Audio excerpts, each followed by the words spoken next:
for us as we go along, and you'll jump in and keep us on track? Absolutely. Because I'm sure I'm going to get lost up in the talks because I'm so excited. Well, Yes, I will be homakini, here. everybody. Thank you.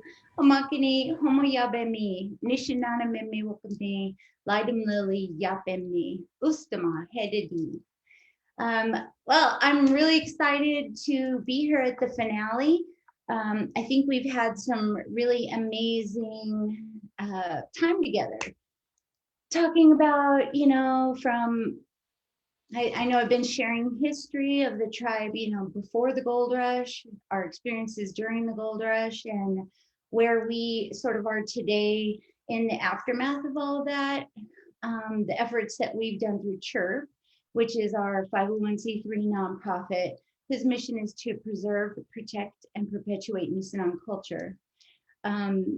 As we were a federally recognized tribe up until 1964, we were terminated by Congress.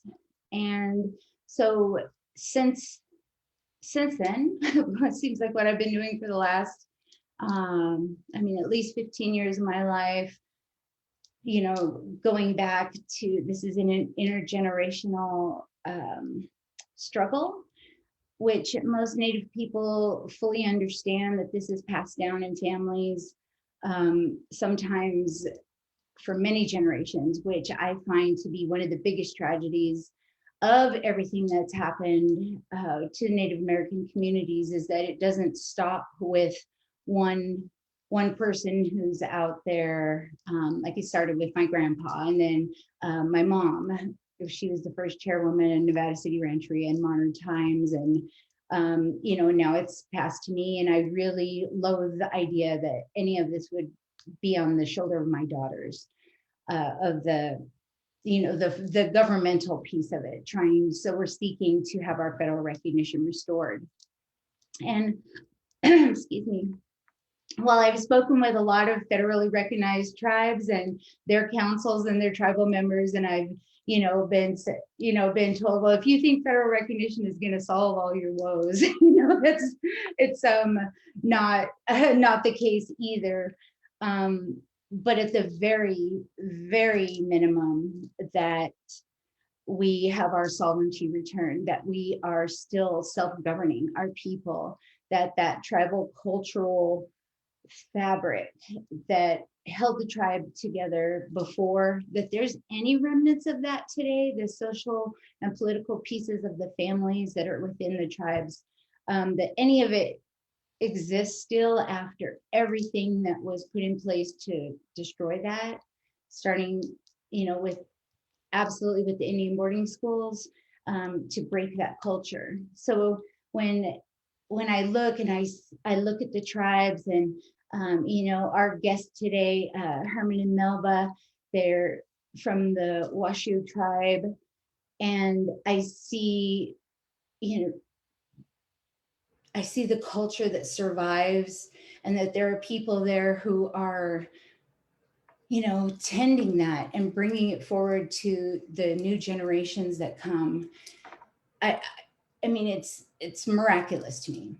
It's just continuously, while it's hard work, I've struggled with learning the Nisenan language.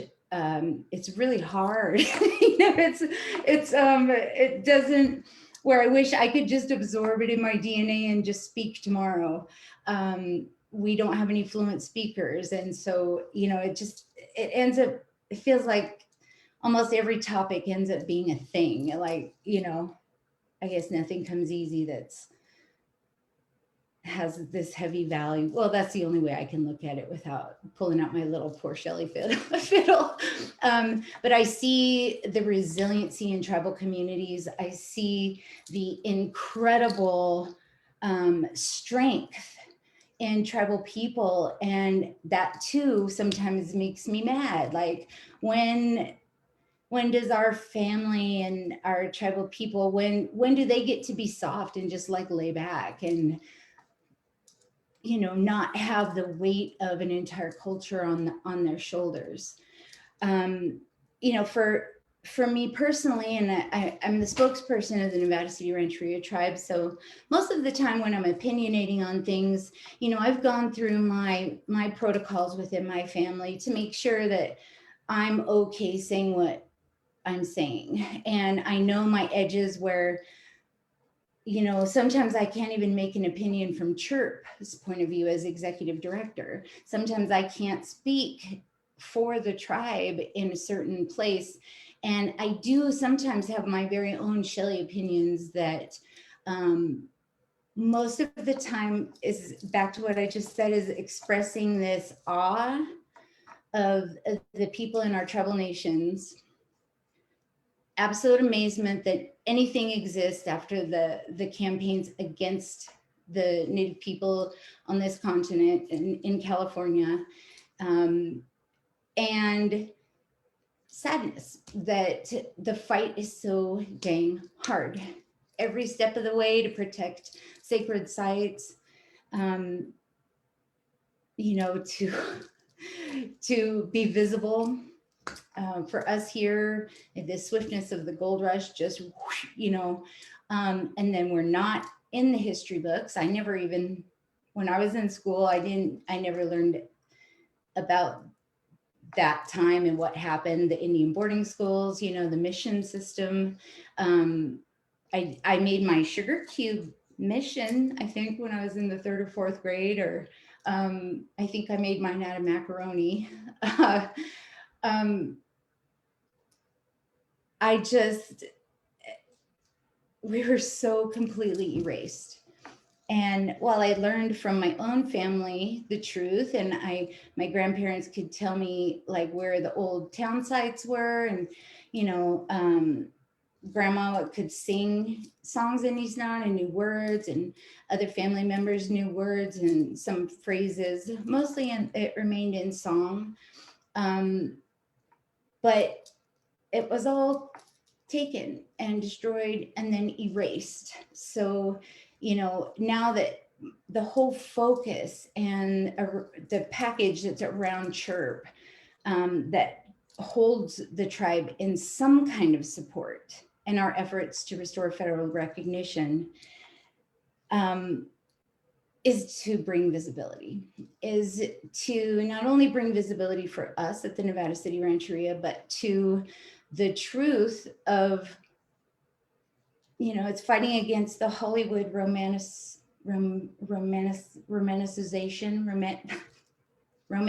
of Hollywood with the Native American people, and really bringing this, like, the truth out of what happened to these hundreds and hundreds of these beautiful nations, so unique in their identity, unique in their geographic space where they lived, where their sacred places are, their culture and their dress and their homes, everything, a complete reflection of the geographic landscape from which they lived on, and from which many tribes will say this is where we are from, literally, like we didn't come across the ice bridge. We grow from this land and from this place. And then, you know, there's the heavy side of protecting the dead who are buried all around our geographic tribal landscapes. So it gets to be this heavy and important thing. You know, and this can inform people that don't maybe understand. It's like, well, it's a pipeline, we all need gas. Yeah, well, it's going through a burial ground. Like, I think maybe because many of the tribes didn't build the monolithic structures that survive time, that it looks like an empty landscape sometimes, and it's not. And yeah, I think with the importance of raising visibility is getting once people understand and they can see that folks are still here, and sometimes that these cultures are still intact, is how then do we take modern communities who are living in our tribal homelands, obviously today, you know, they live here, they're part of this country and this landscape now. How do we how do we make, not to say, sometimes I have to choose my words well because I don't want to sound whatever, but how do we turn our local communities into the best allies? How do we get them to understand where we're coming from and not get defenses up and not, if a private property owner has a site on their land, to not be afraid of contacting the tribe that we're going to take something away. I mean, to me, that's just absurd. Is like thinking of a private property owner today that would be afraid of us is just, it's like, wow, where do, there's a whole, I guess it's because there's a whole conversation missing, and people assume and are led to their own assumptions, which lead to an outcome or a conclusion. And I've heard that a lot of times locally, that folks are afraid because they have a site on their land, that if the tribe found out, that we would come in and like stop them from, fill in the blank, doing whatever. And I really, it is our tribe's point of view is that we have always wanted to be good neighbors. As far back as the family stories go, that at the onset of the gold rush, we've always wanted to be good neighbors. Like when you see the wave coming in and it's not going to change, this is happening, you position yourself in the best way to get along with people. I know not all tribes are that way. Some are more, maybe more able, more capable, have more warriors, are able to push back harder than our tribe is here. But I know that we always lead with that preface of, we seek to be good neighbors. We seek to be part of the community fabric again. How can, I think we can only bend so much. There's not a lot to bend. We don't have anything, I feel we don't really have anything to offer sometimes, but our local governments, our local organizations, our local people who are living here now, we need to make community, and that the people who have been here the longest absolutely deserve a seat at the table for whatever is going on that involves this landscape. And that has not been the case since the gold rush. So I think, I feel really proud of the work that CHIRP has done and the work that the tribe has done to raise visibility.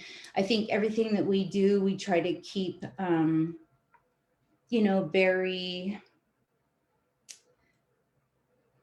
I mean, some people would say that I sometimes skip over the hard parts. Because you can only delve down into the muck of truth and, so the really hard stuff that happened during the gold rush to the people, and then the aftermath of that. I talk about it a lot, and sometimes it's just, man, I just don't want to go there again today. And so sometimes I do keep it light. I know I have a really terrible sense of humor, so I laugh at a lot of things that are probably extremely inappropriate. But I don't know what else to do. And until these conversations happen, we all, I guess, float in this weird pot of assumptions and guessing about what each other may be thinking or maybe wanting. So that part of one of CHIRP's programs, Visibility Through Art, I have learned that using art as a method to have conversations that may be a little harder, just to walk up to somebody and start talking about, the genocide of the California Indian or whatever. you have these art pieces that lead people in kind of through a side door where defenses don't get up and they're able to enter the conversation in a different way. That program has been really successful for us locally, and I'm really proud of that program. Another program that's been really showing just a life of its own and showing how much the community is listening and how much they do care is our Ancestral Homelands Reciprocity Program. And that's an ongoing donation to CHIRP that people can just give monthly to support all the work that we do at CHIRP and the different programs that are going on, that obviously, especially in times of COVID, I mean, everybody knows that times have been rough, you know, for fundraising and for businesses and that kind of stuff. But it keeps growing. It feels like it's got a heartbeat of its own now, and that people are doing land acknowledgements. Wherever you are geographically, please, I really encourage you to find out who the tribal people are there. Do they have a nonprofit? Do they have a program where you can contribute your help in some way or your support? Or is it a tribe who would rather not have help and support? There are absolutely, you know, go figure. People have a lot of different opinions and different ways that they govern themselves tribally. Everybody's got a different experience. So, and then, you know, lastly, when we did our visibility through art program, because we do work with a lot of non-native artists, and you know, we have deep conversations about cultural appropriation and about you know, how many decades, how many generations that other folks, academics and researchers and anthropologists and archaeologists and ethnologists and all the ologists folks out there have told our story for us, have sometimes as tribal people are standing there in the room, you know, they pull out the paper and they tell the story while someone's standing right there beside them who may have something to share. Not that they always want to share, and I understand why, you know. It's about respect. It's about, after a while, when people study you and your stuff for so long and then give you the outcome, and sometimes it's so far off from the actual reality of what the tribes know to be true that it's just very, very, very interesting. And, you know, I get myself in trouble probably for being so frank, but I actually feel that what's happened with some of our museums and universities and the people who've been studying the tribes for so long is the biggest act of cultural appropriation that can happen. I mean, going in and excavating graveyards and burial sites and burning grounds and keeping them in museums and university archives for study, you know,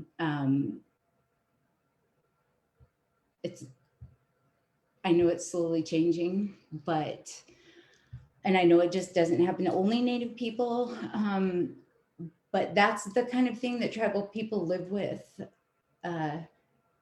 all the time. I had always thought it was other people's tribes that unfortunately their ancestors were in a file cabinet somewhere, and got to experience in the last 10 years that we have that as well. And being ill-equipped because we are not federally recognized, we have no support when you're dealing with the repatriation of ancestors in museums and universities. You have to have that federal recognition to participate in NAGPRA and the repatriation of your ancestors. So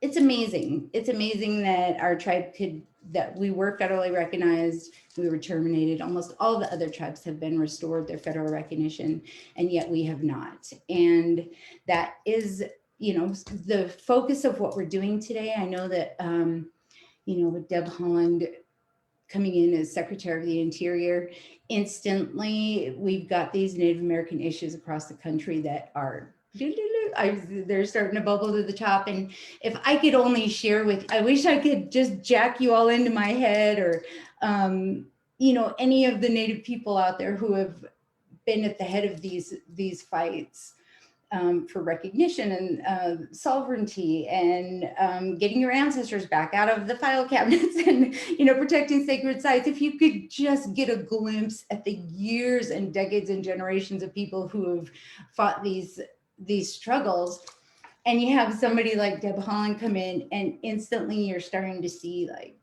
like something's going to happen, and it's just so exciting to me. Our tribes are so important. I mean, they're just, for me, the biggest thing, and I think I talked about this in either the last conversation we had together or the time before, but, you know, as people are doing traditional ecological knowledge and bringing fire back to the land, and I get asked things, you know, locally about how'd your tribe do that? What's your relationship with fire and all this kind of stuff. And while that's so important, because the absence of it is why we're having these catastrophic fires, because nobody's out there tending to the forests. All the big herds are gone that, you know, would come through and help to clear stuff out and keep it nice. The biggest piece in the middle of all of it is we can talk about fire, we can talk about acorns, we can talk about language, we can talk about everything, but as a whole, what I've learned from my elders, my ancestors, my family, you know, is that the earth is sentient. The beings upon the earth are sentient, no matter how small. And almost every animal, you can see them in play somewhere.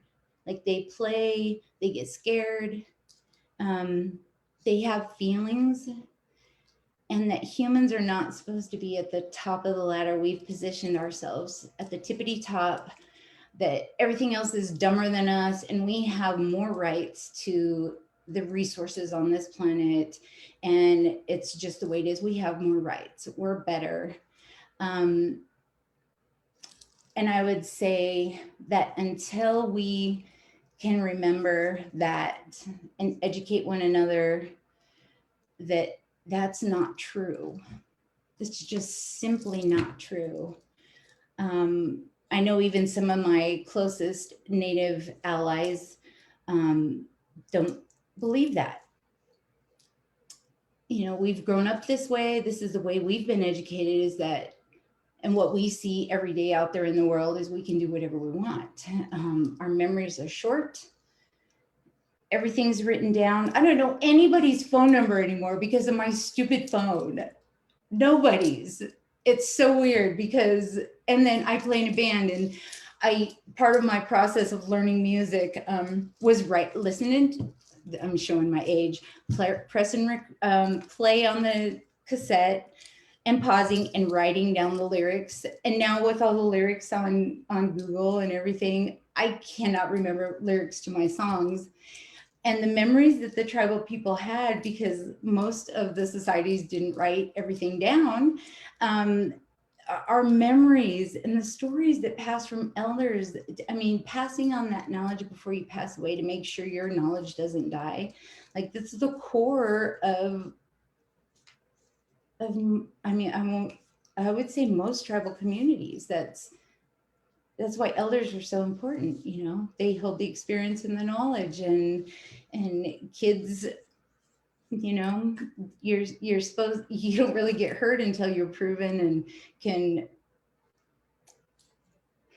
guide yourself in a calm and smart and educated, thoughtful way. And, you know, we're all, I feel like none of America right now is, would be considered an adult in, wow, is that really rude to say? I'm sorry. In some of the old cultural ways, like who would follow any of us?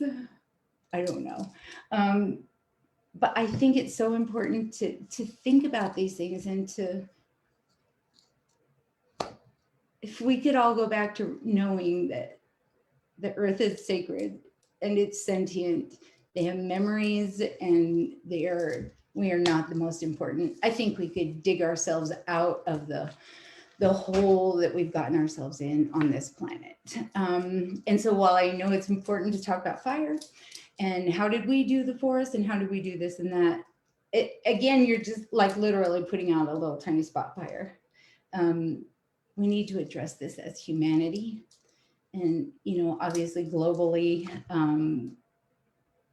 to protect the planet and these beings that are on it that are just going extinct left and right. And Yeah, and I feel that without federal recognition, we have no safety net, we have no capacity to do the work and to perform in the way to protect the earth and its resources like we could.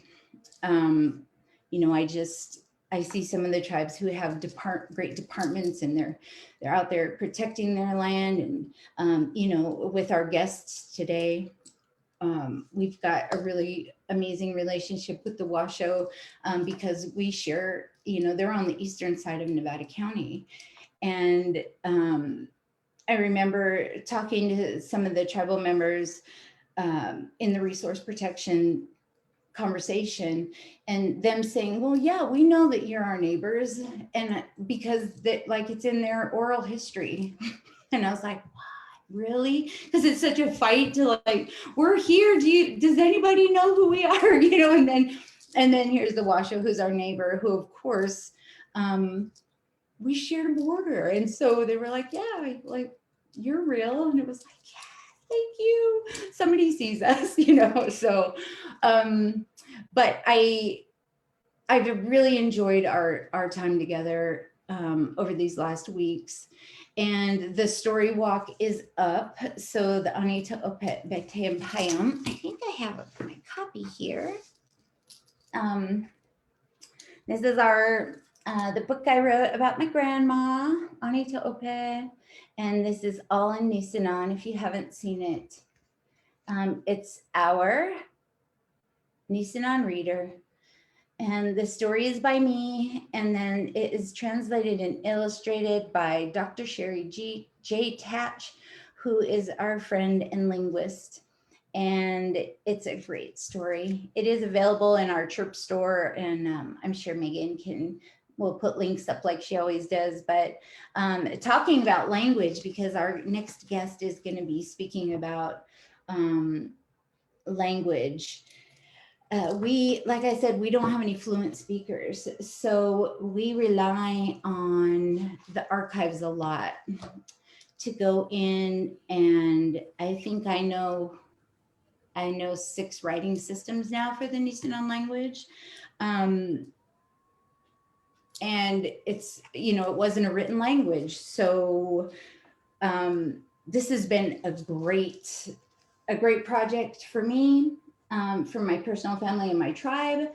And someday, like our folks today on our call are modeling what we strive to have one day.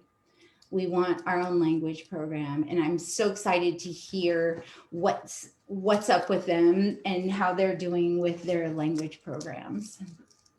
And so shall I go ahead and introduce Megan? Yes, thank you, Shelly.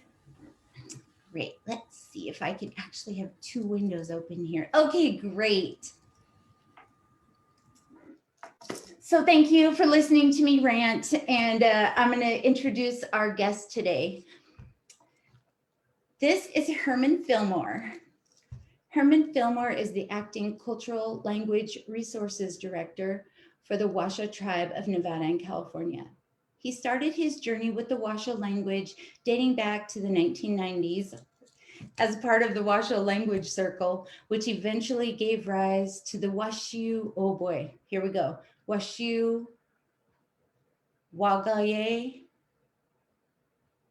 Am I close, Herman? Mangala? Yes, Washi Wagayai Manga. Manga, beautiful. The house where the Washoe is spoken. A Washoe language immersion school where he went as a student. Herman graduated with his BA in Native American Studies from the University of New Mexico in 2012 and has been teaching the Washoe language since. And shall I introduce Melba right now as well? Are you guys gonna kind of co-present? All right, great. Melba Rakau, is that right? Oh, sweet. Okay, I'm doing good. Melba is a cultural language teacher for the Washoe Tribe of Nevada and California. Melba is a fluent elder speaker who was born in the foothills of Carson Valley. Melba was raised speaking the Washoe language by her mother, father, and grandparents, and has carried these teachings with her throughout her life, sharing her passion for the Washoe language and people to all. From 2012 to 2014, Melba taught language at the Patingai.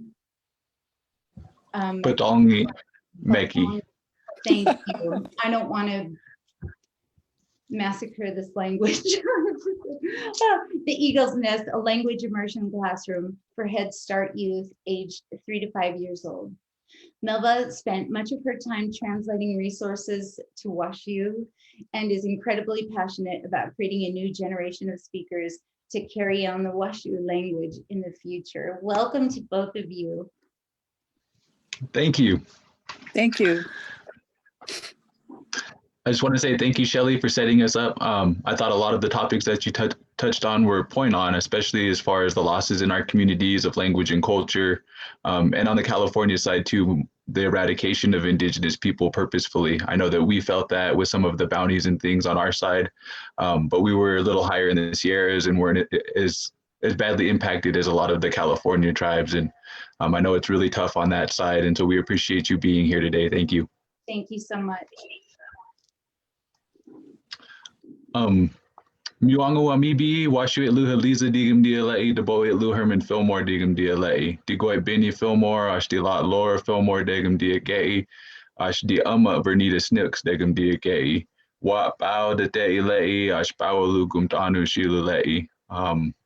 Hello, everybody. My name is Herman Fillmore. My Washu name is Haliza. My parents are Benny and Laura Fillmore, and my paternal grandmother on my Washu side is Vernita Snooks. I'm from the Carson Valley area, as it's known today, and I'm of the people of the valley of the Washu people. Melba, did you want to introduce yourself? Yeah, let's click. Like Melba de Gumdia, Kelay Genga de Gumdia Washu Itlu. The Wailu de Te, Wailu she de Le Gangalugi, do Dao Agar thought shit. The La Mabel, James Washoka, the Goy Raymond Fillmore, the Guu, the Washu Itlu, the Gumdia Kalashas Lewaring, Ashki, the Guu, Ini James Washo Cornbread, the Ella, Whitney Washo, Ida thought. Dooney Cornbread, the Ama Annie Pitts, the Baba Tom Fillmore. Lika Wadding Deka Wewush du Galith Gishuela di Midle Gishua. Ashley Wadding Wega Bake Mikilat to Lash Wadding Hamoshuklo du Wagaya he Wiri Uhaka. Ashtikangleti. My name is Melba Rakow. My Indian name or my Washo name is Genga, and I'm from the foothills of Gardnerville, Bawalu. And my grandmother was from the Woodfords people or the Valley people also. My grandmother on my father's side was definitely from the Colville, Gardnerville area. And Tom Fillmore was also from there. So I'm kind of related all over, and I wanted to acknowledge the people on that site because they're relatives too. In fact, my great-great-grandmother was probably related to you directly. So I enjoyed your talk. It was right on. I'm right there. I'm hearing you and I'm feeling you. So now we shall continue and see what we can do. Thank you for having me. Megan, am I able to share my screen? I have a PowerPoint. Yes, let me see if I can make you co-host, if that might help. Thank you.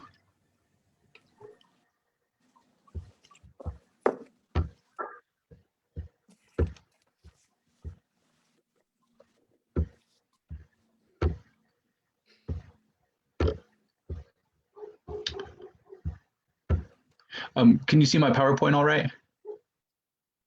Yes, it looks great. Yes. Okay. So we're gonna do a presentation today. It's gonna be a little different for us because I have Melba here as well, and so we may just pop up with some different things throughout, but we're going to touch on the Washishu or the Washu people, as we call ourselves Washishu, the Washu people from here. We're a distinct tribe linguistically and culturally from the areas around Lake Tahoe. There are 574 federally recognized tribes. Many of them have different cultures, different histories, stories, and languages. When we talk about our language being distinct, we're often kind of classified in a group of languages known as the Hokan language family. It's talked about as sort of a group for those languages who didn't fit into the larger language families in North America. So a lot of tribes in California, although very distinct linguistically, are thrown into this branch of language families. And when we do talk about it, we talk about Washu being a distinct branch in that language family, in the Hokan language family. So oftentimes when we hear other languages that are grouped into this group, we aren't mutually intelligible. And so we can see that there's really a distant connection, if a connection between these languages. Much of that is shaped for us, at least on our end, is being isolated from a lot of these tribes in the Sierras. So first of all, I want to talk about how we talk about ourselves. So our names for ourselves are often Washu. This is kind of the singular version, one Washu person or one Washu, one thing singular to Washu people. So oftentimes we might say Washu Wehegigit or Washu ways of knowing. The other one is Washishu. This is the plural form, more than one Washo person. The reason I bring this up is because oftentimes, especially those in Northern Nevada, you'll see our name spelled as Washo, W-S-H-O-E. My understanding is that this was actually supposed to be pronounced Washu, like the word shoe. And in that instance, it is closer to how we recognize ourselves. However, when you look up Washu people in a lot of the archives and anthropologies, you'll see it is Washo with the blatant O at the end. And so when we talk about these things and reclaiming our identity specifically, oftentimes in our communities, it's even about how we refer to ourselves. And so I implore everyone on this call that when you're learning about the tribes in your own homelands or where you may be zooming in from, to learn how they refer to themselves. Sometimes the anglicized name isn't what really comes from that language or those peoples. And so it's important to make those contacts and really know how the people prefer to be called. I think one of the things that happens is terminology today. You know, Indian was a popular term for a while. Native Americans are still used. We often refer to ourselves now in more academic settings as Indigenous people or Aboriginal people, really to reflect being the first people or the original peoples of these places. So I wanted to talk kind of at first about our homeland. So you can see here we have a map. This was created during the Indian Claims Commission. So this isn't necessarily accurate of all of our oral histories, but it gives us a general idea of Washu homeland. You can see at the center, we have here Da'au'aga, known today as Lake Tahoe. The darker green being kind of what's known as the main territory, and the lighter green being the peripheral territory, with trade routes going into California and the Great Basin. A lot of our stories, although not documented in these, really talk about us going as far as the ocean to trade, you know, to gather abalone and other things of that nature.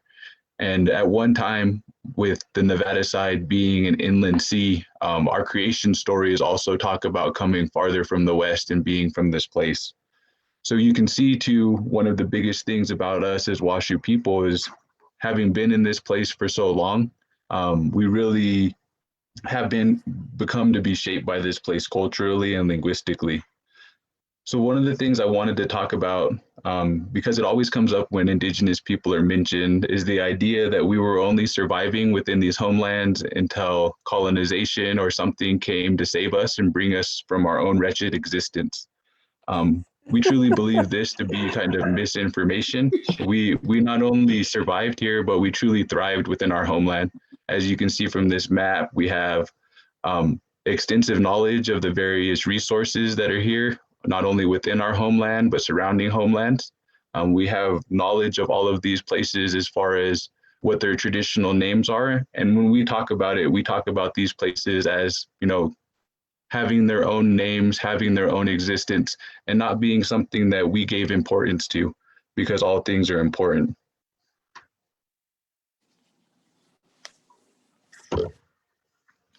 So I have here, and I wanted to talk about this a little bit more in depth. So Tahoe, the word itself today actually comes from a Washoe word known as Da'au. So when we referred to the lake, we called it Da'au or Da'au Aga, so the lake or the edge of the lake. Today, that's kind of, as I mentioned with our own name, Washoe, has been anglicized to be Tahoe. And so oftentimes, even in our community, we think it's funny that we would call this Lake Da'au or Lake Lake. The same thing can be said about Mount Talak, which is also in our homeland, there at the south side of the lake.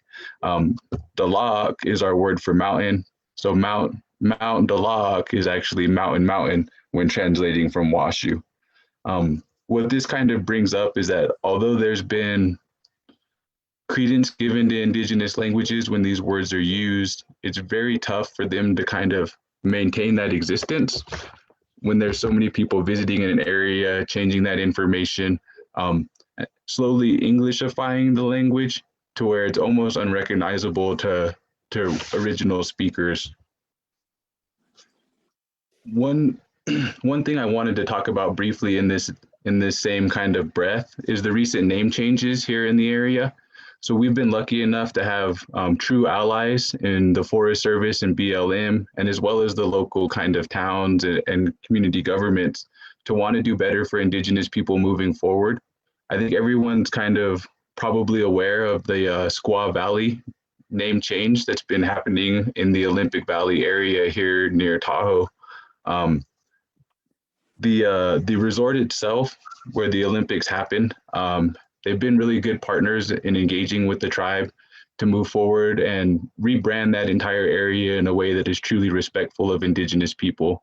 The word squaw itself is derogatory and was often used in a derogatory manner by non-Native people, non-Indigenous people to demean our women. And something that was really a part of kind of this colonization or patriarchal attitude towards women in general.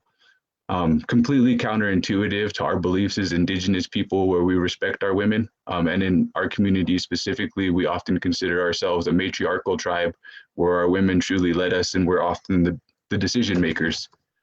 The resort is really doing this in a meaningful way. And I do just want to give credence to our TIPO officer, Daryl Cruz, who's gone through and worked with our Washoe Cultural Resource Advisory Council to rename quite a few places, including Squaw Ridge, which is now known as Hungalelti Ridge, as well as a few other places that were kind of championed by our Hungalelti community chairman, our Woodford's community chairman, Irvin Jim. And so we've seen a return of our language to our homeland. And for us, it's a beautiful thing because we, again, talk about these places as having names that were given to us and us not naming these places. So you can see around Lake Tahoe too, when we talk about it, the place names that we have are related to the tributaries and not necessarily the bays that you see today. For example, the tribe operates Meeks Bay Resort, but we don't have a name for Meeks Bay. We actually call that place, that creek that goes into the bay, Maialawata. So our names were related to those tributaries, the lakes, things of that nature, and not necessarily just the bays themselves. And so that also kind of brings up the idea of the importance of these places to Washoe people and how we saw the world. So instead of the beaches themselves being a tourist destination that was great to be at, we often saw those tributaries into the lake and out of the lake is so important to the survival of the ecosystem as a whole, that those are the places that are referenced in our language. I was lucky enough a couple of years ago to visit Aotearoa, or New Zealand as it's known to many. And one of the things that I was so overwhelmed with was to see their language and their traditional place names throughout their country. So you can see here, it's a bilingual sign with their language posted below. And so one of the things that we often talk about is that, well, we can't necessarily rename all of these places. Some of that knowledge has been lost throughout time. We can still do our best to honor these places and recognize them, and also recognize the Indigenous people of this place. One of the cool things too that I noticed when going to New Zealand is there's the opportunity to have language lessons on the flights as you enter the country. And while it's a separate country, as Indigenous peoples, we also recognize that each of our homelands, languages, and cultures are different. And when going to one another's homelands, it's important to be respectful of those traditions as they may differ from our own.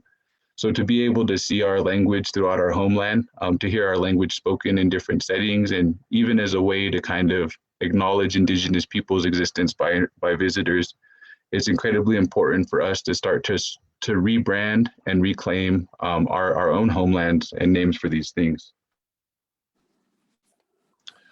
This creates an understanding that Indigenous peoples were and are still present, and that although the history of colonization has not been pretty for Indigenous peoples, we have opportunities ahead to support Indigenous communities and also educate those who reside in the area and visit. This celebration of the cultures from here is important in order to continue to make positive changes in our own backyards as it relates to race and racial tensions and the environment and respect for the environment. So this kind of brings me to my next topic for the day. And I'm really glad that Shelly brought this up in her presentation as well. So for us, one of the big things is cultural revitalization in our communities. But that isn't just for the benefit of our own communities. Oftentimes it's for the benefit of our homelands and all of those who enjoy these places. When we talk about Indigenous people, we often talk about us as the original stewards of place, the caretakers and those things. But we also like to think of it as something deeper than just being stewards and caretakers. We actually come from this place, and even in our language when we talk, I said "Pau Dede Ilei" in my introduction, and it literally says, this is the place that I come from. This is the part of who I am. And when we talk about our homeland, we don't just talk about it as something that we live on, but an extension of ourselves. Indigenous communities have always been stewards of the land, but that relationship is much deeper. To an extent, we not only lived in these places and cultivated the resources here, but our cultures and our languages truly come from this place, to the extent that we don't talk about our languages being gone forever. We often talk about needing to reconnect with nature, needing to be able to listen better so that we could hear our language spoken again, and to speak to those plants and animals in this place too, because they also speak our languages. They also understand us. And I know that that sounds kind of romanticized and like something from the Pocahontas movie, but it really is something important to us to be able to connect to this place on a deeper level, for our actions to actually reflect our identity and our ideals. One of the things that Shelly brought up was this idea of TEK. So it's become a hot topic with land management, is this traditional ecological knowledge. The questions that always come to our communities is, how did we care for the land? When did we do these different practices? Where were these things done and why were they done? I think a good example that Shelly brought up is fire. So we do have the knowledge in our communities that fire was used in a beneficial way for our lands. But when you talk to our elders who experienced those things and remember seeing them, they don't ever really give you much detail as to how it was done. One example for us is that every year during the fall time, we go out and gather tagum or our pine nuts. And this is an incredibly valuable resource to our people, something that's still cherished by our elders. And it's not just the food source itself, the pine nut, but it's the caring for our pine nut groves, the bringing together of our families and teaching the next generation how to care for the land in the same way that it's always happened. You can see in these pictures, we actually have some of our Head Start youth. So our 3 to 5 year olds who went to the Patongi Meki, the Eagle's Nest, the language immersion nest that Lisa Enos and Michelle both are, and Melba both taught at. These little guys came out and picked up pine nuts with us. As some of the adults pulled them from the trees, the little ones picked up the loose nuts and cones. And it really is this entire cultural experience of bringing community and family together, not in a way that's to teach everybody what to do, but it's also that experience, the joy and laughter that we share. I know one of the big things that our elders tell us to do when caring for these trees is that, we used to remove all of the undergrowth, the brush and things like that. And that helped with the health of these trees. And it also prevented fire. So when we talk about our experiences on land, it's really the totality of that experience that makes up the traditional ecological knowledge. It isn't just one thing that was done at one time to help that forest be healthy, but truly living in that place and caring for it. The next thing I just wanted to talk about briefly, and this still has to do with our cultural revitalization. So what we have here is a few pictures of community members and tribal members making fishing traps. So we use fishing traps for one of our traditional fishing trips that we do every fall when the kokanee salmon run. The cool part about this is it isn't just the making of the trap that's really important to our culture, but it's also the gathering of the willow, going out to tend our willow groves and take care of those places so that we have healthy willows for our baskets and our traps. And so it really, again, goes to tending to the land and using those resources as available in a way that supports our culture, our language, our values, our coming together as Washoe people. This is a couple of pictures from our fishing trip. I really like to show these all of the time because it was a true learning experience for me. Daryl Cruz started this, I want to say, in about 2010, 2011. So it was prior to me coming back to work for the tribe. And it was one of the first events that I assisted with when I came back as a language teacher. So we made our traps with our students, and it's hard to see, but here in the bottom left, you can actually, there's a net that one of our tribal members has made, so a traditional fishing net. And when we do this activity, it's all handmade. It's all natural fibers. It's all things that we would have access to as Washoe people here in our homelands. And again, it goes back to caring for those groves and places that you gather those materials. The other cool part too is that when we talk about this for community or cultural revitalization, it isn't just that we had experts in our community to teach everybody how to do these things, but often we work together to help make these things successful. You can see here in the top right, there's actually a father and his two daughters there where he's kind of herding the fish towards them so that they can catch them in their traps. One thing I want to note here too with the kokanee salmon is that it's actually an invasive species and very destructive to our homelands. It outcompetes the cutthroat trout, which was endemic to the Tahoe Basin and the surrounding areas. And so as part of this, although we're not here to necessarily eradicate this species, we have had conversations with Fish and Wildlife as this is something understood to need population control in order to make that ecosystem as a whole healthier. So this is a unique opportunity for us to be able to practice our traditions, take care of our homeland, and have these discussions about how to make this place better. I know one of the things that's always tough for us when doing this trip is there's a lot of tourists in the area. So a lot of people who come specifically to see the salmon spawn, they don't know that this is an invasive species. And so when they see us out there, we've actually been yelled at by people in the area for practicing our traditions because they see us as harming that species. Without kind of understanding too that our language and cultures are also endangered. So our ability to practice these things is incredibly important to our survival. And when we talk about the preservation of our cultures, it isn't to preserve it in a book, to preserve it in a video or a teaching manual that someone can go learn to be Washoe about. It's truly about passing on these experiences and actively practicing them. By having that knowledge in community, it's the best way to ensure its survival and to make sure that we have this knowledge to share with the outside world as well. I think Shelly brought up a good point again in talking about our allies, our partners who support our efforts to take care of our homelands.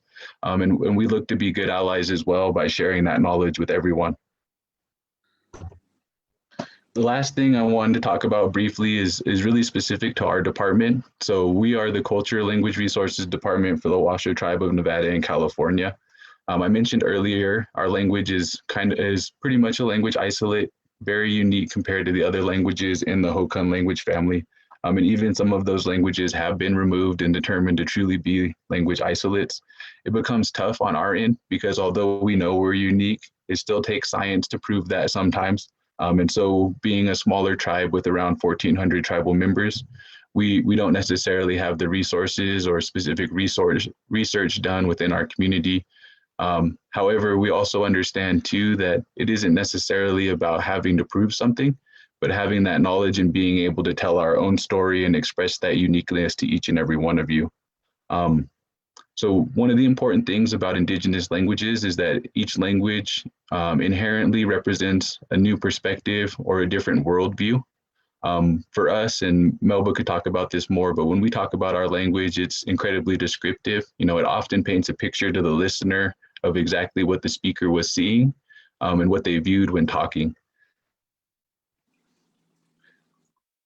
So in order for us to continue to move forward, one of the biggest obstacles we face for language and culture at the federal level, state level, and what have you, is a lack of funding for our language programs.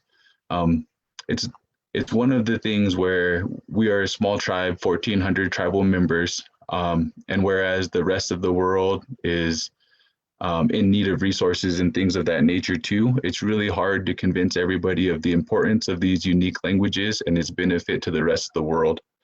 So what we currently do is we have our youth after school language classes. Melba also teaches an adult language class, but these have been interrupted due to COVID-19 and not being able to meet in person. And so we've had a little bit of a tough time trying to transition to use social media or other digital platforms, but it's become something that we're a little bit more experienced with and comfortable with over this last year. And we hope to integrate those things into our language moving forward. The last thing that I wanted to mention, and it's always sad to talk about, but with our language, we are currently classified as a moribund language. This kind of means that without extensive work being done on our language, as is being done now and more that needs to be done in the future, we won't have any living speakers left of our language within the next 20 to 30 years. We currently have a handful of fluent elder speakers. That number's changed recently, but we still talk about it being around 10, maybe a little bit more, maybe a little bit less fluent elder speakers, depending upon who you ask. So it also kind of brings up, and this is something that I wanted to mention since this was a presentation to the libraries and about literacy, is this idea of fluency in our languages. So we do have varying levels of fluency and comprehension, but I wanted to set this up in a way that I hope makes sense, but as it relates to fluency and literacy. So I just quickly took these definitions, but fluency is the ability to speak or write a foreign language easily and accurately, further defined as the ability to express oneself easily and articulately. Literacy being the difference is the ability to read and write, competence or knowledge in a specific area. And so we have a lot of Washoe tribal members who have extensive knowledge of the language and culture.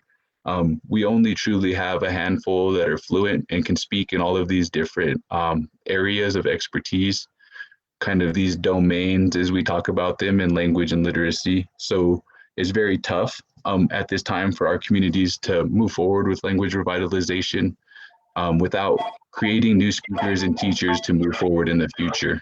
And so I just want to thank you all for your time, and I will end that with a quick picture of our language. So you can see we have a bunch of different symbols.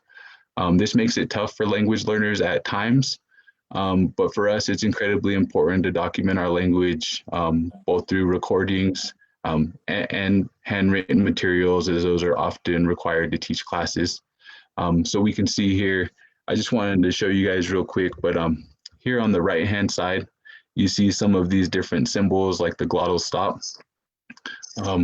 Although these things aren't necessarily important in English, they are present, but in our language, it is important for the integrity of it, the literacy portion, as well as the fluency. And so as we kind of continue to move forward as a tribe, our department is dedicated to the revitalization, the teaching of our language and culture.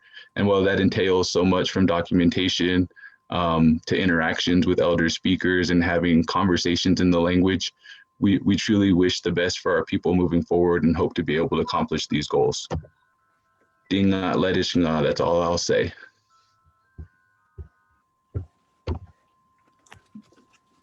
I know we went a little over our time limit. I apologize on that.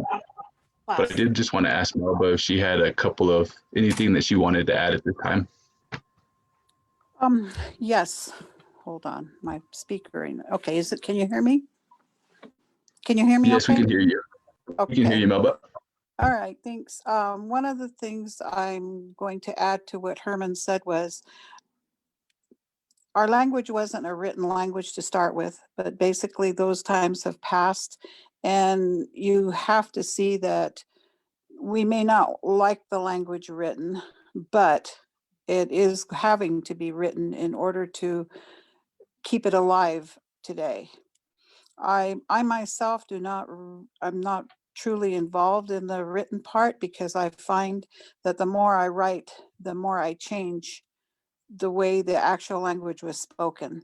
So I have a hard time with breaking it down.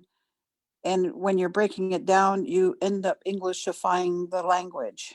So I try very hard to stay away from that portion, though everybody else in the group can do it, and I'll speak it and they can do it and break it down. And I think that's a happy marriage, so to speak. But we were going to tell a story today, and I know we've run over, so I would just like to say, well, thanks for listening to me and listening to Herman, of course. But I am in hopes that we can create some speaker. And I keep telling Herman that he's right there. He just needs to put it together. And so I guess I'll have to beat him with a stick. That's our good things being elder. Didn't say what kind of stick. So anyway, thank you for having me. Thank you so much for joining us today. Thank you all. You've all done good for being here. Thank you.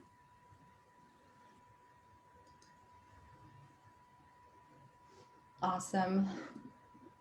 I'm so excited and I have so many questions. I just want to conversate. Oh boy. Yeah, wow. Okay. All right. Well, I will go ahead then. And we do have question and answers at the end. So, you know, I encourage everybody to hang on to your thoughts if you can do that. All right. So I will introduce our keynote speaker, who is Suzanne Harjo, President of the Morning Star Institute, poet, writer, lecturer, and policy advocate who has helped Native peoples protect sacred places and recover more than 1 million acres of land. She has developed key laws in 5 decades to promote and protect Native nations, sovereignty, children, arts, cultures, and languages, including the American Indian Religious Freedom Act, National Museum of the American Indian Act, and Native American Graves Protection and Repatriation Act. I have to just pause and say, if you don't know what these acts are, please look them up if you're interested. These are the cornerstones of Native American revitalization efforts and protection of culture. They're the biggies. Dr. Harjo is the first Native American woman to receive an honorary doctorate of humanities from the Institute of American Indian Arts in 2011, the first Vine Deloria Jr. Distinguished Indigenous Scholar, University of Arizona 2008, and a 2013 Deloria Lecturer, the first person to be awarded back-to-back fellowships by the School of Advanced Research in Poetry and as a summer scholar in 2004, and the first Native woman to be honored as a Montgomery Fellow from Dartmouth College in 1992. Past executive director of the National Congress of American Indians, she serves as legislative liaison for the Native American Rights Fund, and in the Carter administration was lead plaintiff in Harjo et al. Versus Pro Football Incorporated, 1992 to 2009, the landmark lawsuit against the despairing name of the Washington professional football franchise.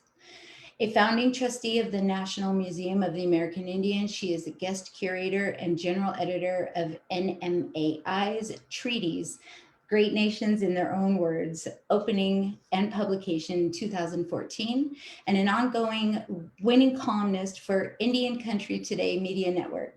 She is of Cheyenne and Hudolgi Muskogee heritage. Please correct me if I said that wrong, and please welcome Suzanne Harjo.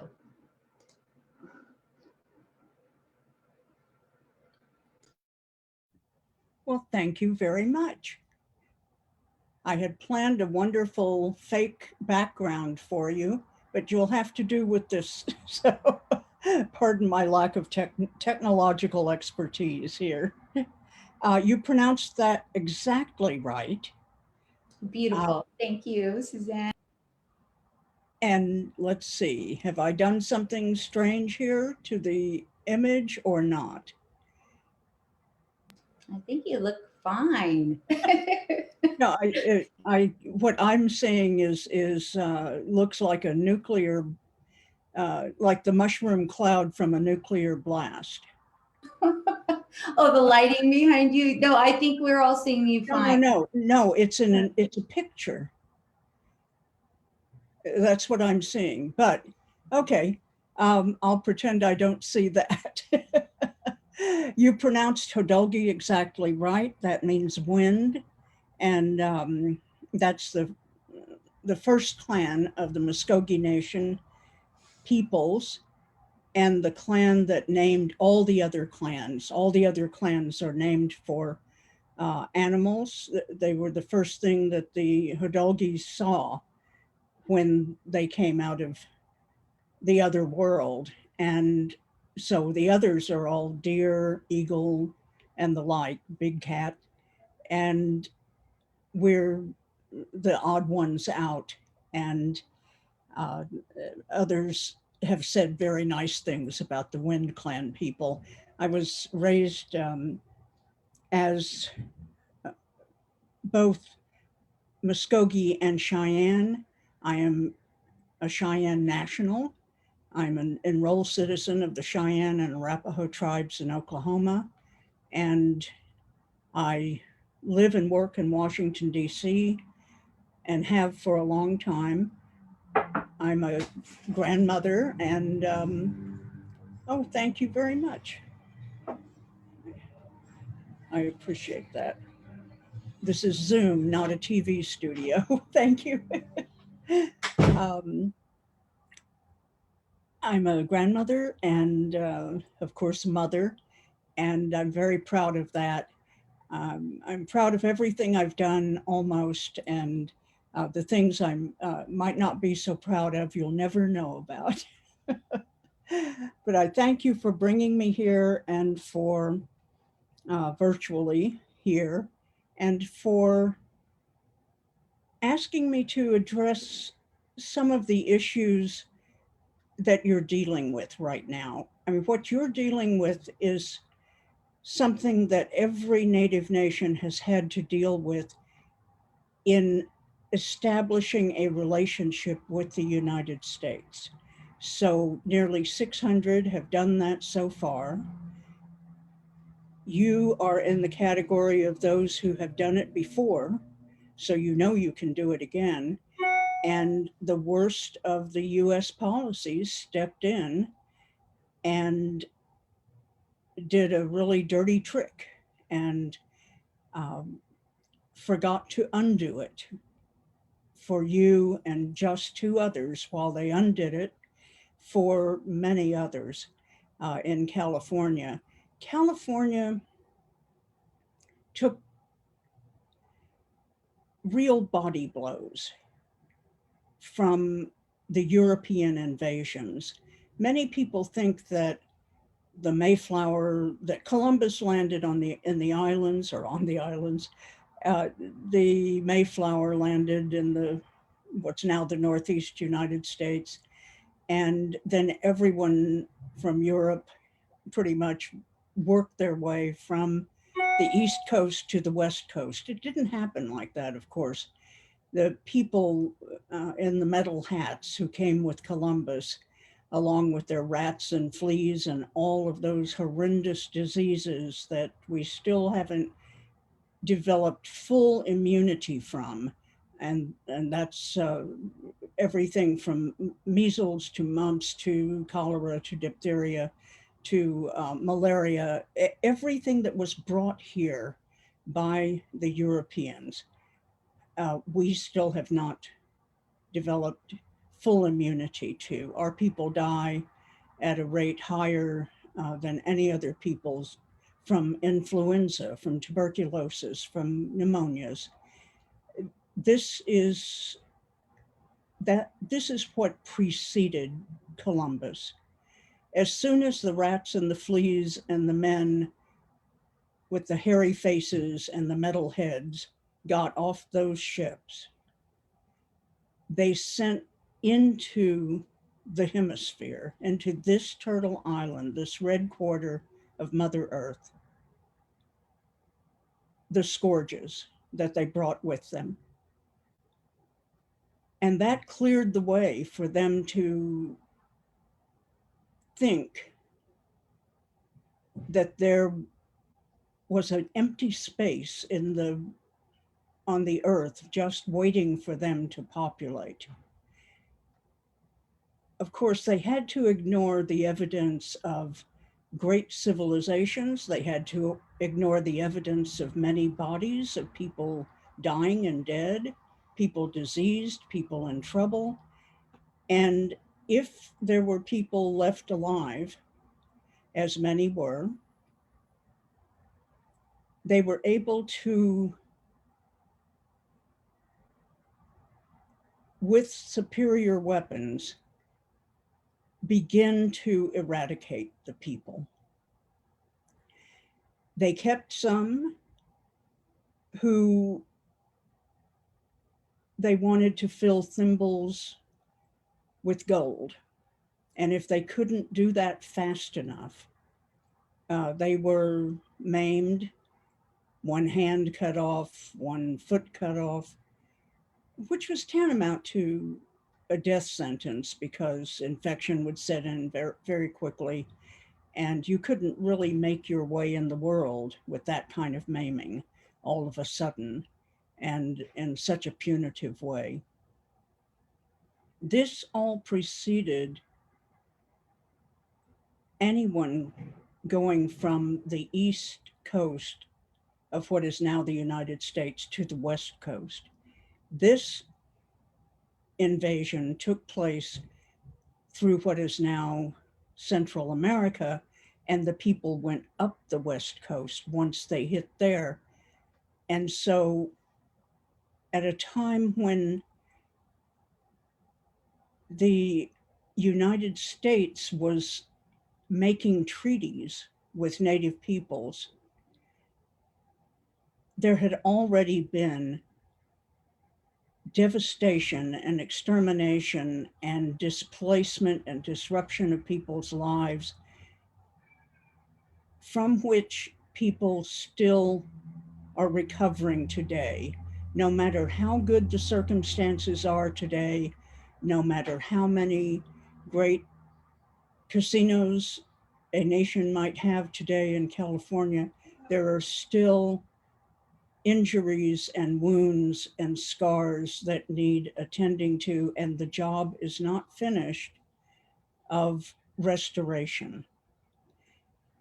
So when the people of the United States, those three treaty makers, were sent to make treaties for the United States with the Native peoples in California, they did their best. They did a very good job. They took good notes. They met the people. They were friendly. They conducted diplomacy. They undertook the serious work of the United States, meeting people who represented other nations that the United States wanted to have interaction with and wanted to have an agreement with. They made treaties that at the same time that treaties were being made in the Great Plains, for example. I remember looking at the congressional record, at the record of the Journal of Proceedings of the Senate, of the United States Senate, and just checking some things on the Great Horse Creek Treaty, the Treaty of Fort Laramie of 1851, involving most of the Plains Native nations. 1851, now that's when the treaty commissioners were there in California. It was at the same time, but what happens a few pages later in the Journal of Proceedings of the Senate is that the Senate rejects those treaties that were made in good faith by the Native peoples in California and by the treaty commissioners. One treaty commissioner kept writing to the Bureau of Indian Affairs and the Department of the Interior and anyone else he could try to get the attention of, to say, please do something about these treaties. The people are getting anxious, and other people are coming in and hurting them and moving them. And we gave our assurance, we gave our word. So what happened? Well, what happened was the white supremacists who were in charge of California as territory turned state, who had been responsible in Oregon territory, for example, for the Chinese exclusion, were trying to do the equivalent of an Indian exclusion along with a Chinese exclusion. They were looking at a Black exclusion. They wanted white people and the gold. What they did instead was to contact the Senate and the president and say, don't enter into these treaties. Don't ratify the treaties in California. So as the Senate was making the Treaty of Horse Creek, it did not make the treaties with the peoples in California. It voted not to. And why? Because it had been petitioned by the California legislature, by the California governor, and by people who were very, very wealthy and about to become even more wealthy from the gold in the brand new state and the richest state, California. And still, without even knowing this had happened, the commissioners were writing and saying, I entreat you, please keep faith with these treaties and do something. We've promised security and we have to provide at least security. That never happened. And as you know, far better than I, the people were either mowed down or moved.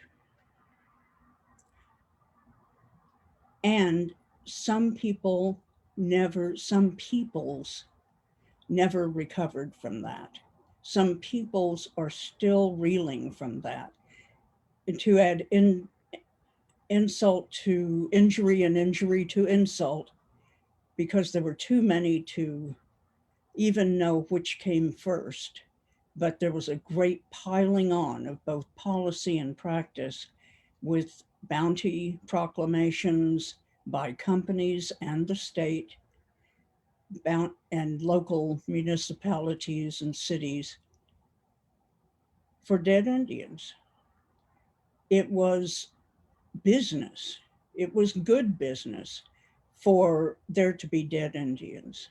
There were some Indians who worked for the miners, just as there were some good Indians who worked for the priests when the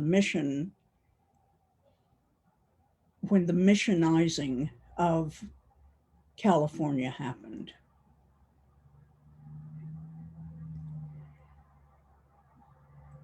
One of your great artists, Harry Fonseca, who always told everyone he was Nisenan, always, and who always drew on that history, and who was a very subtle person and a very specific artist, did an extraordinary series of work, just of walls and walls of small, just very small, 8 by 10, 8 by 11 paintings of crosses, gold crosses representing, of course, the gold, and of course, the Christianization of the people, the missionization of the people, the forced labor of the native people to work to build these beautiful missions, to farm the natural beauty and orchards of paradise where you all live. And Harry, made each of his crosses, his gold crosses, and they were very different from one another. Some had splatters of blood, some were crooked, some were pristine, some were gilt-edged, some were just splashed with gold.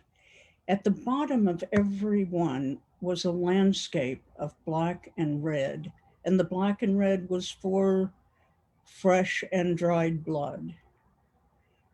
You looked closely and saw that that's what it was. It wasn't just rolling hills at sunset. It was a history written in blood. Now that's what California has been.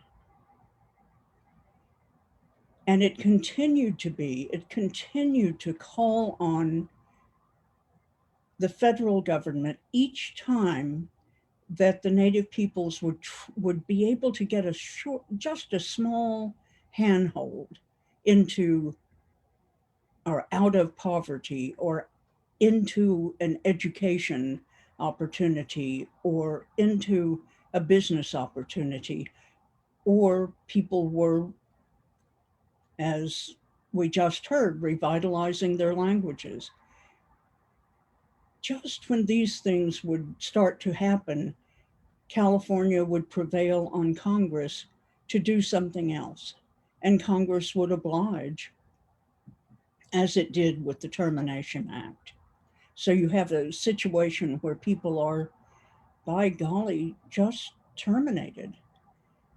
The federal tribal relationship severed, ended. There were, at the time, and this was done by the do-gooders, by the way. This was done by the people who meant well, because at that time, there were generally two kinds of people in America. Well, I'll say three who, a third in the not in the above category. The first kind was the standard white supremacist who wanted to have nothing of people of color, certainly not anything to do with Native peoples. And why? Because they'd done so much bad to Native peoples. So they were the exterminationist. And then there were people who had more of a heart. They didn't want to kill everyone, but they didn't think anyone else was their equal. So they wanted some hierarchical situation in policy, and they wanted a way of deterring the too rapid advance of any Native peoples or any people of color. And why were they doing this? Well, they were doing it because they thought that once in charge, the Native people and other peoples of color, Asians and Blacks, everyone, Latinas, everyone would do as bad to them, as much bad to them as they had done to us. That's not our history. That's not who we are. That's not who we have ever been. Yet, that is the deep lurking fear that we experience and what's behind it. Yes, guilt is behind it. Yes, fear that they're going to lose all their advantages and they will not be able to run roughshod over us. Well, this is, enough days have passed where that really doesn't wash. Yet the remnants of this other stuff, which is just as deadly, you have the fast genocide and the slow genocide. Suffocating poverty suffocates, and you can't suffocate for very long without dying. You can't suffocate for very long without it affecting your even ability to learn, let alone your opportunities. So you have to end this long-term debilitated state. And that is what many people today still aren't prepared to let happen. We see this very much today in the news in Georgia, where because primarily Black and brown people got out to vote in record numbers, in record ways, in inventive and creative ways, it's being stopped. You have white legislators who are saying, we've had enough of that. So we see a tremendous backlash to any sort of successful assertion of rights, of any kind of rights, treaty rights, inherent sovereign rights, civil rights, human rights, any kind of rights, when there is a successful assertion of any of them.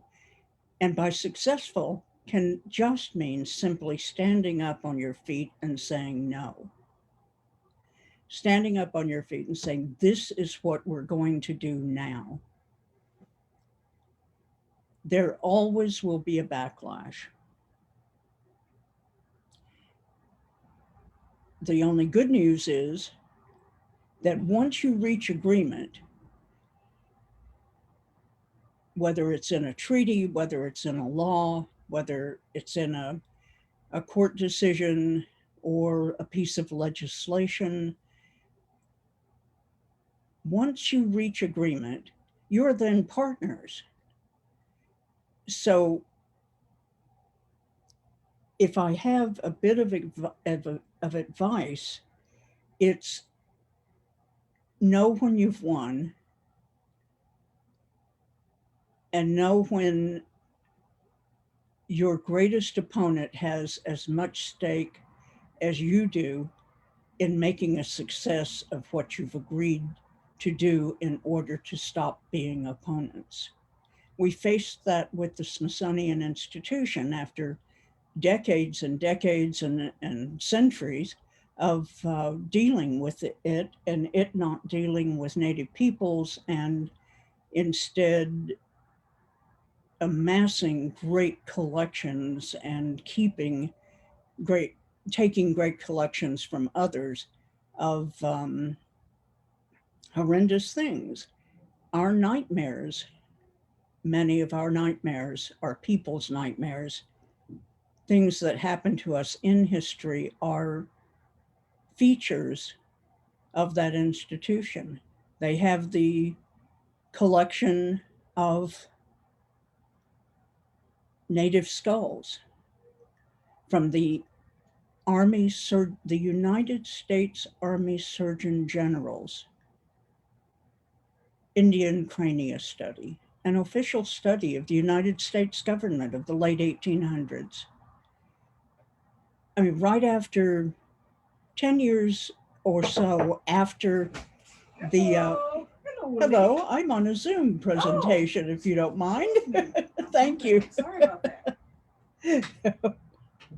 Lovely people, and this happens. So some people have dogs that bark and others have people who just come in ever so pleasant and are embarrassed. So you'll bear with us.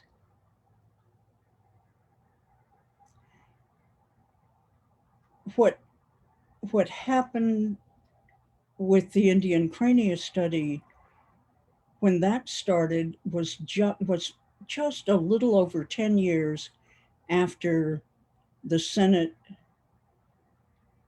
decided not to ratify the California Indian treaties, to honor what the new friend, the new rich friend, the new richest kid in the world friend had requested, had demanded, had asserted that those treaties remain unratified. It was only 10 years later that there was a formal study of the United States of Indian heads And they collected them, they advertised in newspapers, they worked later, the Army Medical Institute and the Smithsonian Museum, as it was first called, teamed up to advertise in newspapers for people to go out and harvest Indian crania, to harvest Indian remains. They didn't say remains, they said skeletons and specimens and all sorts of things that were pretty insulting. And people sent them human remains and sacred objects and funerary objects from graves they had disturbed, from caves, from battlefields. They sent them all sorts of things. And so you have massive collections, not just with the Smithsonian, and not just with the Army Medical Museum, but these federal institutions, and then the entire University of California educational system, Berkeley, others have massive collections from this kind of policy, not necessarily from the Indian crania study, but from simply exhuming people all over the place from their, what they thought was going to be their final resting place, or what should have been, and then declaring those as their own property. And there are actual people at some of these universities who think of themselves as the owners of an entire people.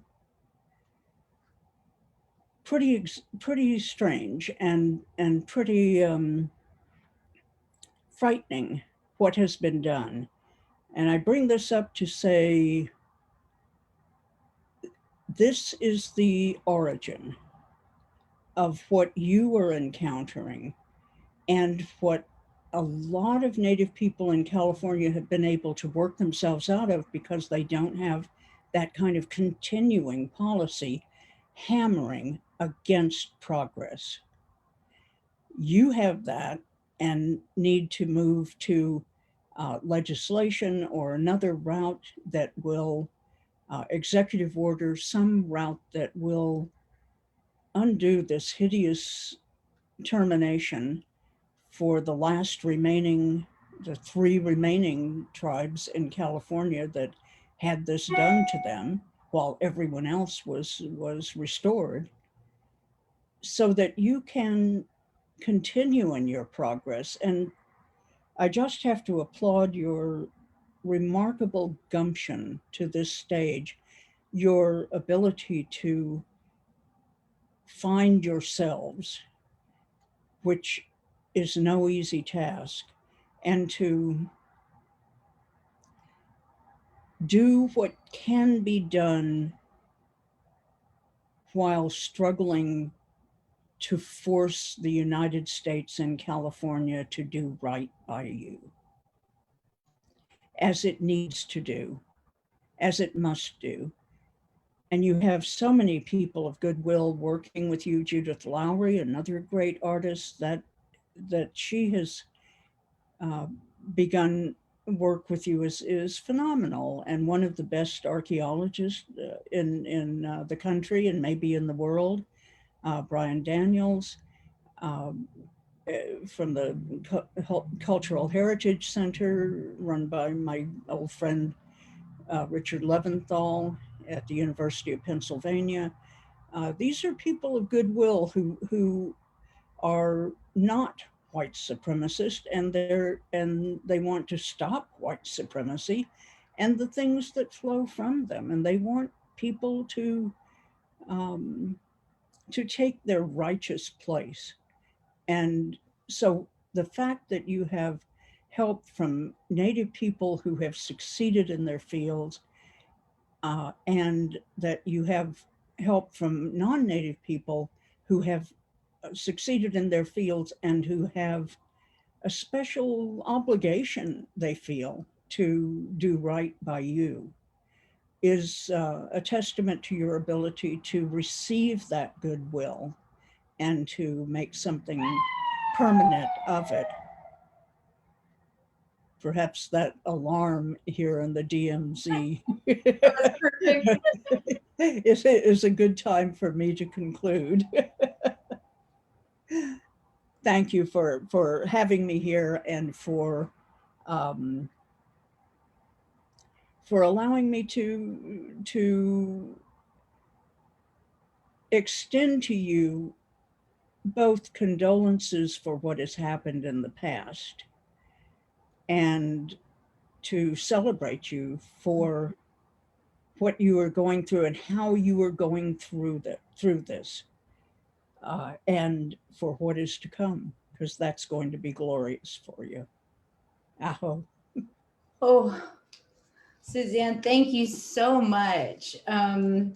Boy, I just can't, it's hard to express. I feel we're so in a, we're in such a hole here in Grass Valley in Nevada County. Sometimes, like, I feel like sometimes we're in the past, and yet fringes of our community are Berkeley-esque. You know, we're on the edge too with making movements. And I mean, if nothing else, we find that creative way to come together and to stand in what seems like such an, I mean, overwhelming, everything that you've said, the overwhelming odds that still keep people down all the time. And I just appreciate it so much. We don't get, I feel like we don't get seen often, that we're sort of literally at the you know, the very tail end of something that is almost forgotten. And yet, you know, like the Washoe people that were speaking, like there are models being made by other folks that I hope can help scale this chasm of just muck. You know, for lack of a better word, it's all mucky. And having somebody like you all, you know, narrating on these topics, this arc of time, that, you know, the policies you talked about, these acts that literally Indians could not express their religion, they could not keep their children in the homes, that, you know, earlier than that, like you couldn't vote. The people who ran the first California legislation were the Indian killers. They were the ones who were making the money from these bounties, and that anything survives today is constantly, and, you know, I think of, I get all emotional all the time. I think of my ancestors and my grandma and grandpa and what they went through. And my grandpa had a sibling that died at Haskell Indian boarding school.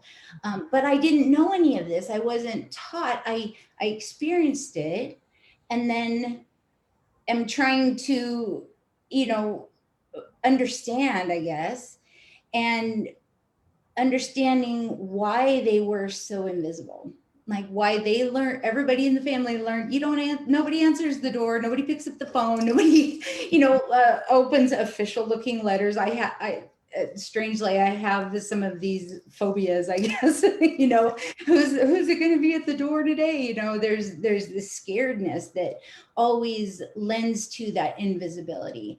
And then finding myself at this arc and trying not to further torment my family by saying, we need to be visible. You know, I want to know, can I interview you? Here, look in the camera. You know, trying to, when I first met Judith, you know, she was literally that a picture is worth 1,000 words, taking my photo. And then she, you know, we did a joint article in News from Native California, and like she put me on the cover, and I was very heavy at the time, and I don't think I had any makeup on or anything. And I'm like, oh, you know, that was not if I was ever going to be a cover girl, that would have not been the moment. But, you know, I guess I'm the one who I'm always pretty good, you know, and I delve into that muck, and I just, part of me just cries for humanity. Like, how can we be so icky How can people be so disturbed and just not just killing people because you want the land, like, oh, kill them all and then go do what you're going to do, but the depravity that is linked with so much of the history across our continent that's just twisted, and especially against the women and you know, the slavery stuff that happened, and that any of us survived today with a bit of stamina and pride and hope. I guess hope is the biggest thing. You know, I just want to help bring people out of the moments you were talking about. They're still languishing, and with the pride and the violence and the drug use and the all the stuff, they're self-medicating this thing that is because of all this. And so it just feels so good to you all spoke today in such I feel better. I tend to talk in circles and I work things out as I'm speaking sometimes. And I come to these realizations like, wow, oh my goodness, and trying to put it all together. When it seems so simple, like put our name back on the list. There's a list of tribes. Can't you just like put our name back on? It seems so simple in the quagmire of things that are hard and very complex. And this does not seem like restoring the terminated tribes, like seems super simple. That President Nixon was the one who stopped the termination era. I was shocked to learn that. And I was shocked to learn that he started the EPA, because my visions and knowledge of him is not that, you know, and I'm like, if Nixon can do it, you know, can't we move past this and make it right? So I just feel bubbly with being seen. I also wanted to say how much I appreciated your exhibit at the Smithsonian about the treaties. I know that must have been so much research and so much work, but presenting that information to folks who just don't know. They just don't know. And I get to a part where I'm not a bitter person and I don't like to blame people. And when people don't know, then let's educate them. And then once they're educated, you know, once you know, then, you know, you need to pick up the ball, I think, and at least hold part of it or something. So, but all of that just, it feels fabulous to speak with you today, Suzanne, and I appreciate your attention to your knowledge is just, and what you've done for, you know, Indian country throughout your life and career has just affected so many people. And it's so important. And I know the work isn't done. Like we still have so far to go. And I appreciate you today so much, and you're so well spoken. I look back on my presentations and I say you know and I have, and you just speak so well, and it's also concise, and it filters in such a great way, and I just appreciate it so much. Yes, thank you so much, Suzanne. And thank you, Shelly. Thank you. It is about that time for questions. If anyone has any questions that they would like to share, you can put it in the Q&A. We will take a look at the chat and make sure we haven't missed any there. And also in the comments section on Facebook, we're keeping an eye on that. So please feel free to ask any questions at this time. You can raise your hand and ask your question out loud if you'd like. But I thank you so much to all of our panelists for sharing. And if we don't get any questions in the next couple of minutes, I'm wondering if we can invite Melba and Herman to share that story that you had prepared. So I would love to hear that as well. If there's, since we have them, I do see that someone has asked a question. So can anyone who would like share how you feel about pretensions and blood quantum? I'm not sure I understand that question. About what? I'm pretensions. It's in quotation marks. Yeah, I'm not sure what that question was about. Pretensions. How do you spell it? Oh, it's they give a different spelling. Pretendians.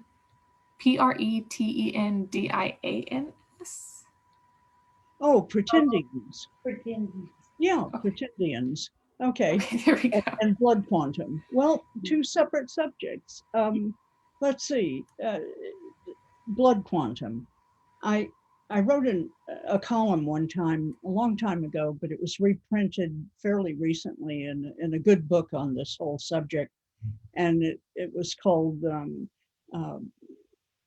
Vampire Policy, Blood Quantums Be Gone.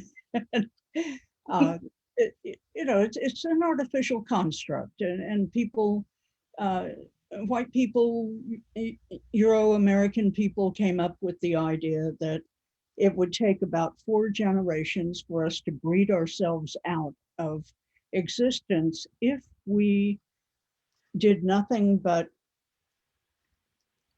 marry non-natives. And so from that notion, which was just what some people thought, there developed a policy of quarter blood requirement to be native, because that would be the last of the generations to breed themselves out of existence, according to the white breeding policy. Well, I mean, what a ridiculous policy. First of all,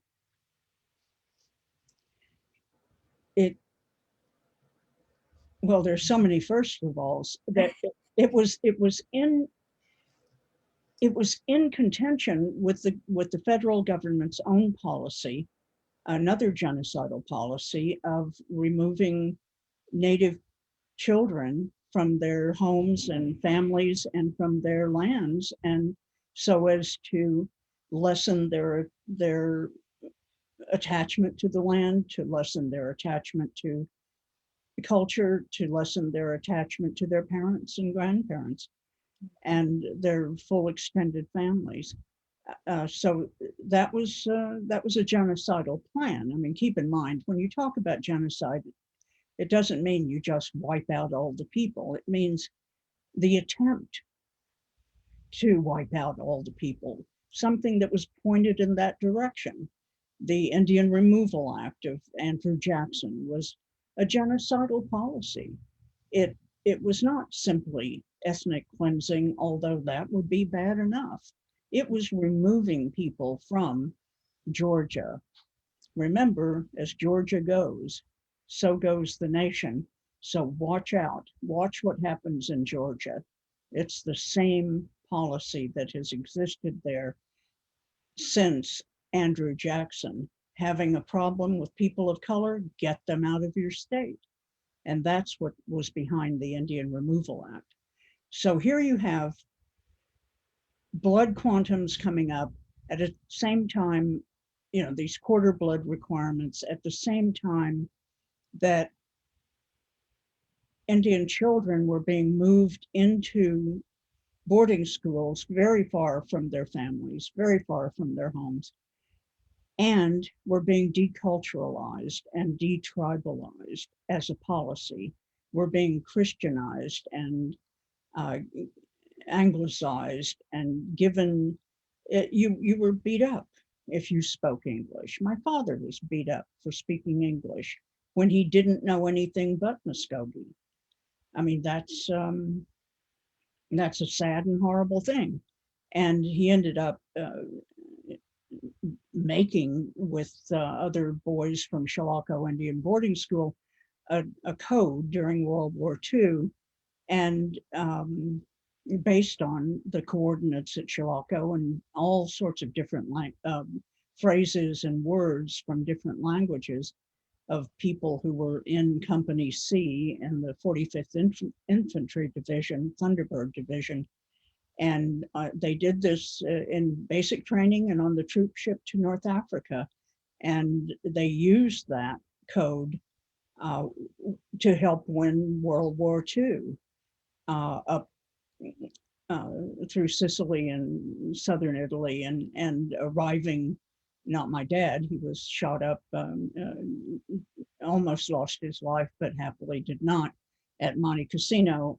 And so he didn't make Rome by D-Day, but that was the push from North Africa, was getting the Southern Front ready for D-Day.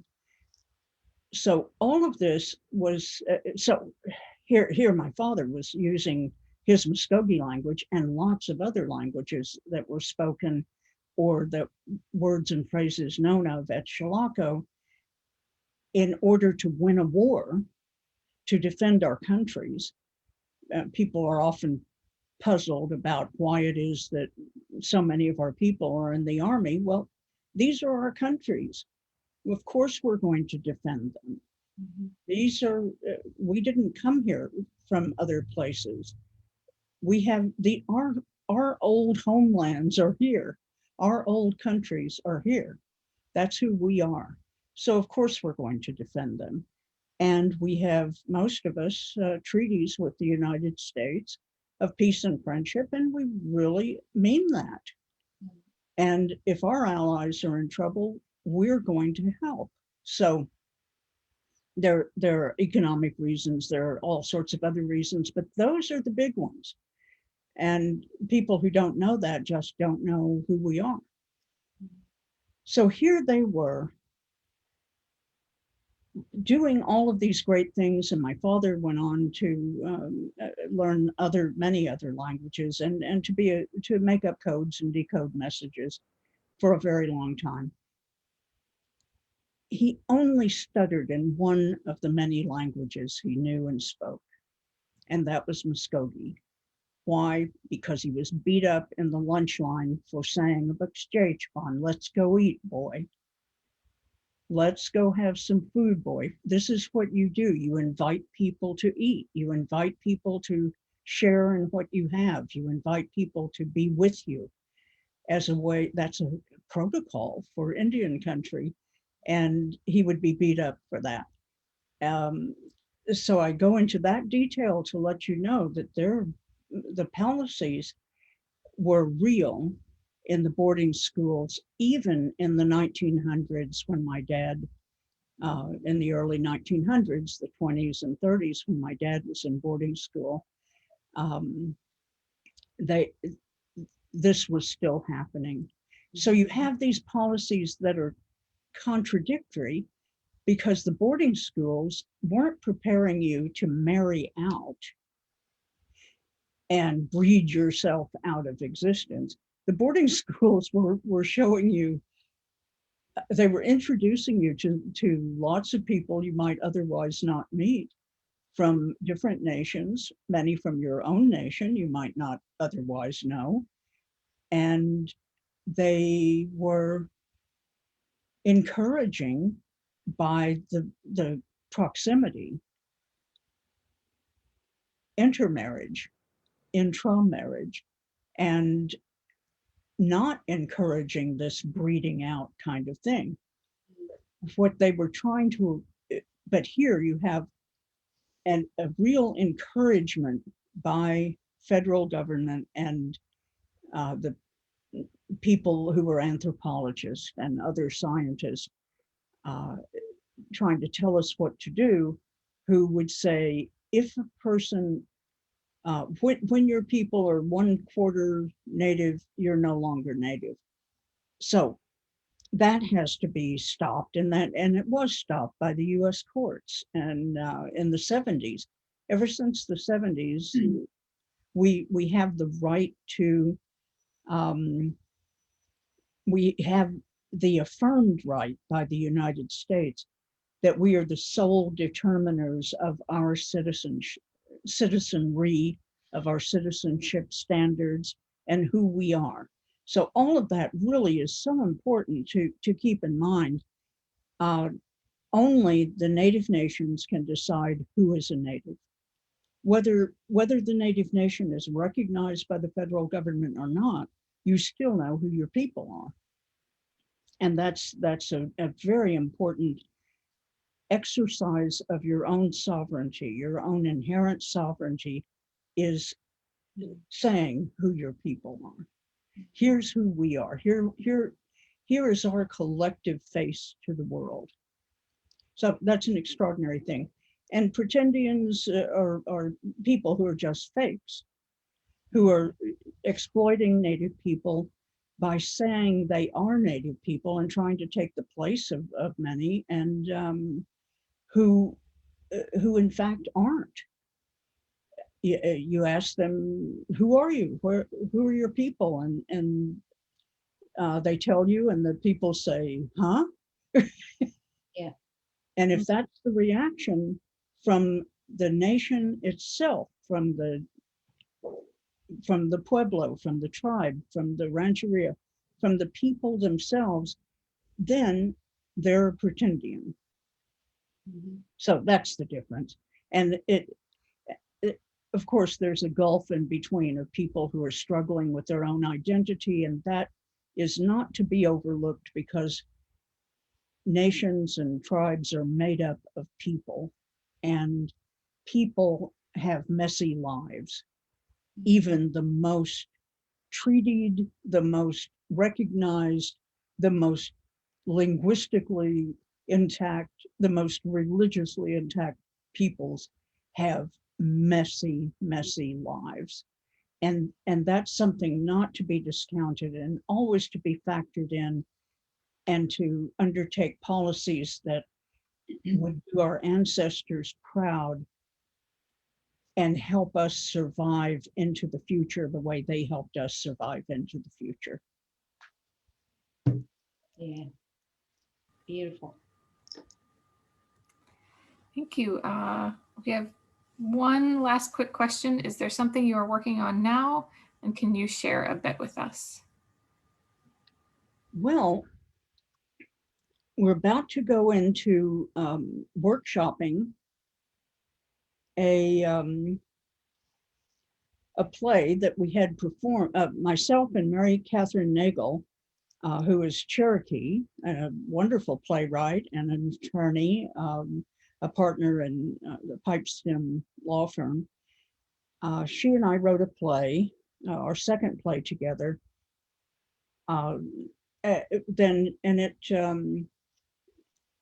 was presented at in Denver by the Denver Performing Arts Center, and at the beginning of last year, and it was very successful, got standing ovations, and we were very excited to see who had been there and who would be asking for scripts. And we were thrilled that people had been there and were asking for scripts, and we wondered where we would take this next. And then the lights went out on Broadway. So we have just gotten, I can't jump the gun, but we have just gotten an opportunity to workshop this. And part of it is about identity, part of it is about the very things we're talking about. Who are you, and how are you, and do you have false persona laid on top of you, bad reputations put on you, your good name ruined by things like sports mascots and butter maidens and the like. And so part of this was about the Washington football team. So in our hiatus during the pandemic, the Washington football team finally, after decades and decades of fighting, changed its name to what we've been calling it since we sued the team owners in 1992, the Washington football team. So I thought that was pretty ironic. And so now we do need to change the ending somewhat and make it more about some of the, put the spotlight on some of the other teams that still carry on this despicable practice. And it's one of those leftovers from the extermination versus termination days. And so watch this space, and I'll send out a notice to everyone about when we're going to have this workshopped, and when you might have a chance to be one of our audiences. Thank you. Thank you so much. And unfortunately, that is our time for today, but thank you to all of our wonderful panelists. Thank you, Suzanne. Thank you, Herman and Melba, and thank you, Shelly, for all of your for everything that you've shared with us today. It's been absolutely fascinating and wonderful to hear from you. And I hope we can keep going and hear more in the future. I'm particularly interested in the story Herman and Melba weren't able to share today. Hopefully we'll have another time in the future where we can hear something about that, because that would be very, very cool. And of course, today's program was presented in partnership with CHIRP, California Heritage Indigenous Research Project, with support from the National Endowment for the Arts and the California Center for the Book. An initiative of the National Endowment for the Arts in partnership with Arts Midwest, the NEA Big Read, broadens our understanding of our world, our communities, and ourselves through the joy of sharing a good book. California Center for the Book is a program of the California Library Association, supported in whole or in part by the U.S. Institute of Museum and Library Services under the provisions of the Library Services and Technology Act, administered in California by the state librarian. Thank you to the National Endowment for the Arts, Arts Midwest, and California Center for the Book. Thank you as well to the Nevada County Community Library staff who helped support and put together this program. And thank you to our community for joining us today and for your participation throughout the Nevada County Reads and Writes 2021. Your voices are an important part of this program and the conversation that we have had. And we are honored to share this moment with you and of course with all of our panelists. So thank you everyone for today. And I hope you have a wonderful rest of your weekend. Thanks for having us. Thank you all. Ligi Gabagi. We'll see you in the future.